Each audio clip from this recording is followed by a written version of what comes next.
Penalty ভাতা দিয়েও কাজ হলো না ব্রাজিলের জন্য। দুটি পেনাল্টি দিয়েও রেফারি পারল না বাঁচাতে। এমনকি 7 মিনিটের এক্সট্রা টাইম চলল প্রায় 12 মিনিট পর্যন্ত। মুখে শুধু আর্জেন্টিনাকে ফিফার টিম বলে ট্রল, অথচ নিজেরা কাজে লাগাতে পারে না সুযোগও। ব্রাজিলের পেনাল্টিতে সুযোগ পাওয়া ও কাজে লাগাতে না পারার ব্যর্থতা নিয়ে থাকছে প্রতিবেদনে। একটি ম্যাচ একটি পেনাল্টি প্রকল্প, সেই প্রকল্পের জোরে চ্যাম্পিয়ন আর্জেন্টিনা দল। মেসিদের চ্যাম্পিয়ন হওয়া নিয়ে এমন কথা শোনা গেছে ব্রাজিল ভক্তদের থেকে।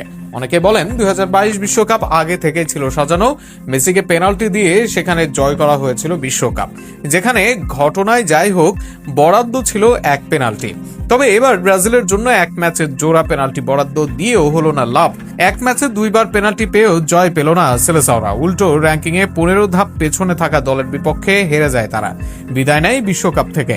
নকআউটে পেনাল্টি পেয়েও কাজের কাজ করতে পারেনি ব্রাজিল। শুধু পেনাল্টি নয়, খেলাও অতিরিক্ত চালিয়ে নেয় রেফারি। নির্ধারিত সময় শেষে অতিরিক্ত দেওয়া হয় 7 মিনিট। সেই 7 মিনিটের পর ব্রাজিলের পক্ষে দেওয়া হয় পেনাল্টির বাঁশি। সেই পেনাল্টি থেকে গোলও আদায় করে সেলেসাওরা। তবে এরপর খেলা শেষ হওয়ার কথা থাকলেও খেলা চালিয়ে নেন রেফারি। সেই খেলা চলে প্রায় 12 মিনিট পর্যন্ত।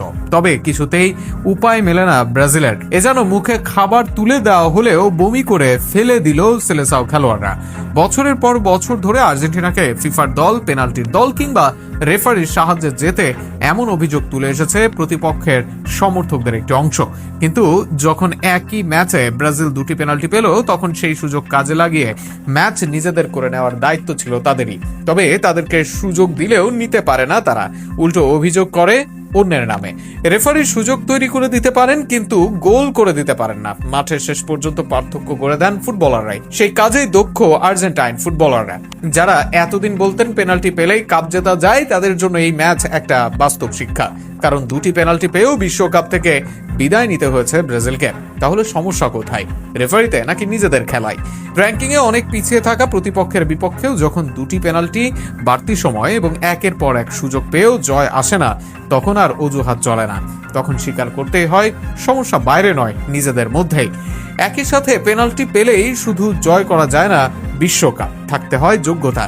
সেই যোগ্যতার জায়গা নেই ব্রাজিল দলের, সেটাই স্বীকার করতে হবে।